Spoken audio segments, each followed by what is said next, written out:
Do you think some of this had to do with the fact that the president's son came to Capitol Hill and defied the subpoena and decided that he wasn't going to take part and come in for a deposition? Do you think that just gave Republicans more weight to say, look, they're hiding something here? No, I mean, I think they've been trying to fight this game for a while, even back to Speaker McCarthy, because they're trying to appease the MAGA extreme wing of the Republican Party in the House. And they thought this was a way to do it, since they are having fights that they can't resolve.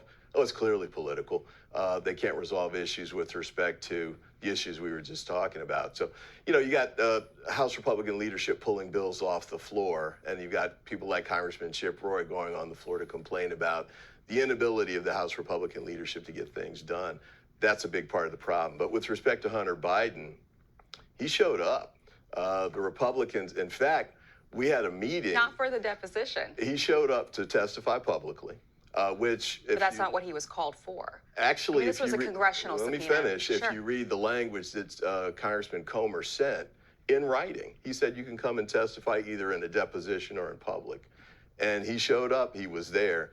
And the committee staff and the members were in the hearing room. We could have brought him in and had the hearing right away. Instead, they did a stunt where they said he didn't show up. They tried to lay a foundation to set up for contempt hearings. And then we went out and had press conferences on both sides. So they're going to pursue this contempt process and really quickly here. I doubt that they will, actually. Well, they're going to try the process at least and put it on the floor. But how do Democrats square saying that they're going to oppose a contempt proceeding when Democrats, put former Trump advisors Peter Navarro and Dan Scavino, they held them in contempt for not showing up for subpoenas? How do you square that? They completely failed to comply with any of their subpoenas. For example, producing documents, right?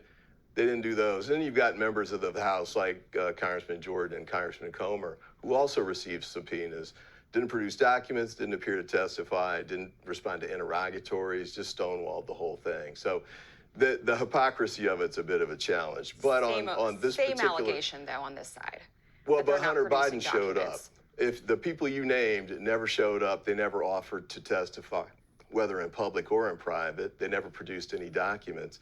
And by the way, they weren't in the middle of being prosecuted for criminal offenses. So, the contrast is pretty dramatic, and that's why I don't think the Republicans will take this record to court to try and seek contempt. They'd lose. Okay, good to have you here with us on set. We appreciate it. Thank you, Congressman. Thank you. For being with us. We'll see you soon.